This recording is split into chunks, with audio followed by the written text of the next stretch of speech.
দিনের ফার্মা এক্সপোর বিস্তারিত জানাতে যুক্ত হচ্ছেন সহকর্মী আতাউর নিয়ন। আতাউর, ফার্ম এক্সপোতে কী ধরনের প্রদর্শনী হচ্ছে এবং অংশ নেয়া প্রতিষ্ঠানগুলো কি বলছে?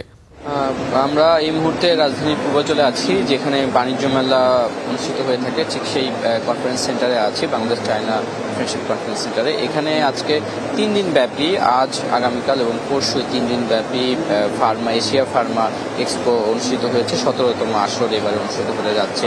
তো এইখানে মূলত হচ্ছে দেশি বিদেশি যেসব কোম্পানিগুলো হচ্ছে ওষুধ উৎপাদন করে থাকে, তারাই এই মেলাতে অংশগ্রহণ করেছে। আমি যদি আপনাদেরকে একটু দেখাই যে এখানে শুধুমাত্র যে দেশি কোম্পানিগুলো এসেছে তা নয়, এছাড়া বিদেশি যে কোম্পানিগুলো রয়েছে, বিশেষ করে যারা হচ্ছে ওষুধ উৎপাদনের ক্ষেত্রে বিভিন্ন মেশিনারিজ সরবরাহ করে থাকে, তৈরি করে থাকে এবং বিভিন্ন ওষুধ কোম্পানির কাছে সেগুলো বিক্রি করে থাকে, সেই প্রতিষ্ঠানগুলো, দেশের বাহিরের বিভিন্ন প্রতিষ্ঠানগুলো এখানে অংশগ্রহণ করেছে। এর মধ্যে জাপান রয়েছে, চায়না রয়েছে, আরও অন্যান্য যে বিদেশি দেশগুলো রয়েছে, সেই দেশের প্রতিষ্ঠানগুলো এই মেলাতে অংশগ্রহণ করেছে।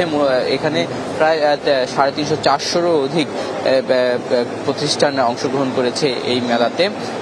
এখানে এর আগে বলা হচ্ছিল যে মেলা উদ্বোধনে যেটা বলছিলেন যে শুধু উৎপাদনের ক্ষেত্রে নয়, দেশের চাহিদা পূরণ করেও কিন্তু আমাদের যে বাংলাদেশের ওষুধ ইন্ডাস্ট্রি রয়েছে, দেশের 98% যেই ওষুধের চাহিদা, সেটা কিন্তু দেশি যে উৎপাদনের মাধ্যমে পূর্ণ করা হয়ে থাকে, বাকি 2% দেশের বাহির থেকে এসে থাকে। তো সেই জায়গাতে আসলে মূলত বলা হচ্ছে যে যদি সরকারিভাবে নীতিগত সব দিক সহযোগিতা পাওয়া যায়, তাহলে বাকি 2% দেশের মানুষের যে ওষুধ প্রয়োজন রয়েছে, সেগুলো দেশি কোম্পানিগুলো সরবরাহ করতে পারবে এবং বিদেশে যেই রপ্তানির সম্ভাবনা রয়েছে, সেই ক্ষেত্রেও তারা কাজ করতে পারবে বলে প্রতিষ্ঠানগুলো বা ব্যবসায়ীগুলো রয়েছে দেশি, তারা সেই তথ্য জানিয়েছে। তো এই ছিল মেলার সর্বশেষ তথ্য।